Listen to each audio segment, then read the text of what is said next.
வால்மீகியின் அன்பு வணக்கங்கள். கதை கேட்கும் நல் உள்ளங்களுக்கு இன்று நாம் கேட்க இருக்கும் கதை காலம் அறிந்து உதவி செய். ஒரு நாள் யமதர்மர் ஒரு குருவிய வச்சக்கன் வாங்காம வெகு நேரம் பார்த்துக்கிட்டே இருந்தாரு. இத தூரத்துல இருந்து பார்த்த கருடரோ இந்த குருவிக்கு ஏதோ ஆபத்து வருது போல, அதனாலதான் இந்த யமதர்மர் வச்சக்கன் வாங்காம பாத்துக்கிட்டு இருக்கிறார் நினைச்சு அந்த குருவியை காப்பாத்தணுங்கிற நோக்கத்தோட அதை எடுத்துட்டு தொலை தூரத்துக்கு அப்பால இருக்கிற ஒரு மரத்துல இருக்கிற பொந்துல கொண்டு போய் விட்டாரு. ஆனா அந்த பொந்துக்குள்ள இருந்த பாம்பின் பிடியில் சிக்கி அந்த குருவி மரணிச்சும் போகுது. இத கருடரால தாங்கிக் கொள்ளவே முடியல. கோபத்துடனும் வருத்தத்துடனும் யமதர்மர் கிட்ட போய் முறையிடுறாரு. யமதர்மரே, நீங்கள் செய்தது சரியா?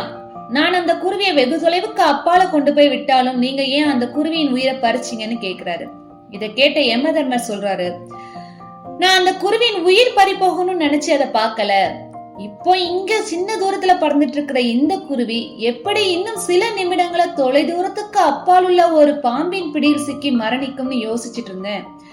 அதத்தான் நீங்க செஞ்சுட்டு வந்திருக்கீங்க அப்படின்னு சொல்லிச்சு. அதை கேட்ட கருடருக்கோ என்ன சொல்லுதுன்னு தெரியாம திகைச்சு போய் நின்னாரு.